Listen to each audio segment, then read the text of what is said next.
If you were to get off Interstate 80 just before crossing the Ohio border, you might wind up in Hermitage, Pennsylvania, home to the Shenango Valley Mall. While this mall is dying, there is one secret of it that makes it a real treat to behold. Stick with me and you'll find out.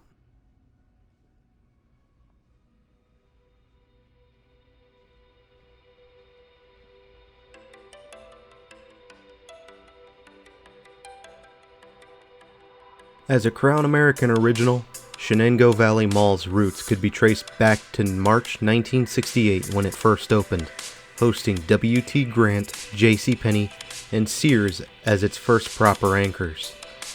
At the time, the main intersection for Shenango Valley Mall was just a small rural four-way of country roads. However, shortly after the mall's conception, the area would go up with a crisscrossing avenue, and the main junction would be transformed into large stroads today. The mall was built to establish a major retail corridor for the area, and in that regard, it did succeed, even today.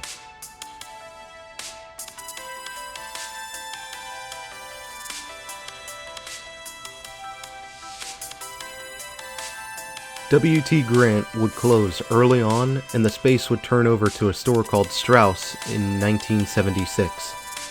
As time went on, Strauss would get rebranded into Kaufmann's in 1986. Despite this, the mall did hold its own ground and was even doing well enough to warrant a major renovation in the mid to late 90s. 1997 would be the first and seemingly only update to the mall's interior since its conception in the late 60s.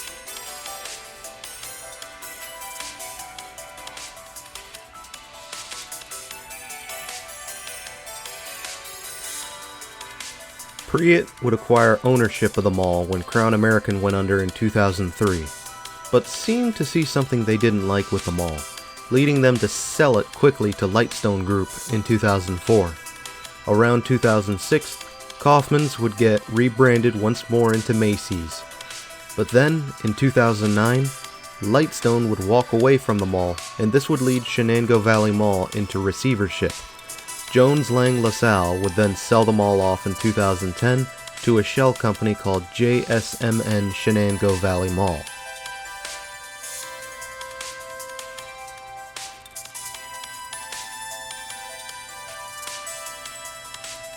In 2017, Shenango Valley Mall went from an okay, somewhat troubled mall to a dying mall in an instant when Sears and Macy's both departed the mall.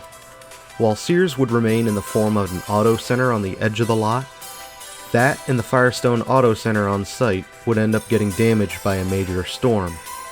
The Sears Auto Center would later close in 2018. The owners at the time would then default on the mall's loan in 2018, and Iowa Square Realty would win the mall through a sheriff's auction.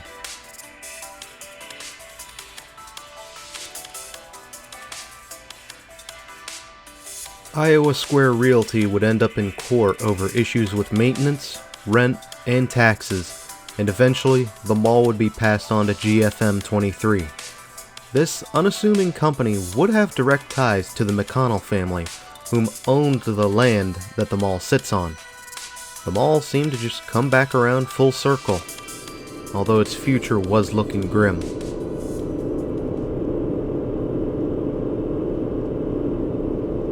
Down the service hall to the bathrooms, and then around the corner to a side path, leads to a 70s paradise.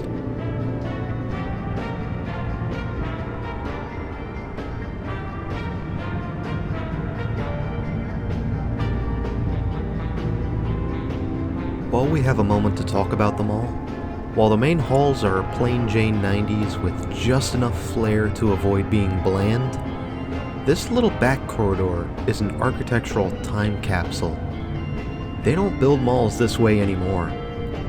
I'm just happy to see this in person before it potentially gets demolished or closed in the near future.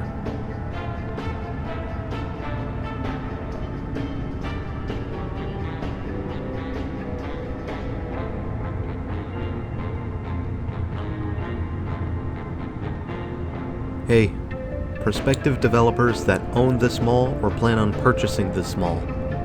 If you're watching, maybe you could rent this place out to film studios if they're doing a period piece set in the 70s. You make money, movie has a set to work with, both parties win. Think about it.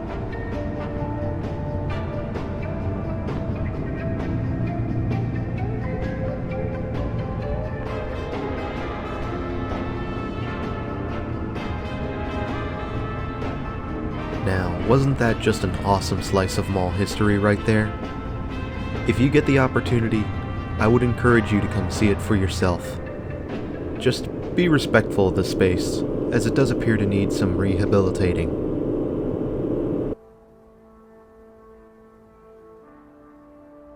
I don't have much time left, but let's talk about the mall's future. 2019 outlined a plan by an Akron-based developer who would demolish part of the mall into an open-air center. But thanks to 2020, those plans never materialized. Thanks, China. However, they are still on board with the idea and are working with the city of Hermitage, who has their own plans to revitalize the city by 2030. There's a lot of specifics to go over, but if you do some simple searches, you can find some of the details on your own. Keywords: Shenango Valley Mall redevelopment.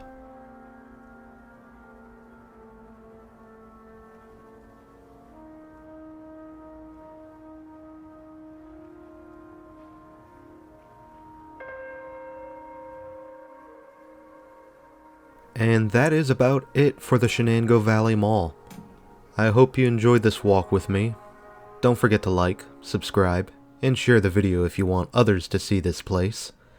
Additionally, if you are willing to chip in, you can consider my tip jar on Ko-fi, linked in the description below.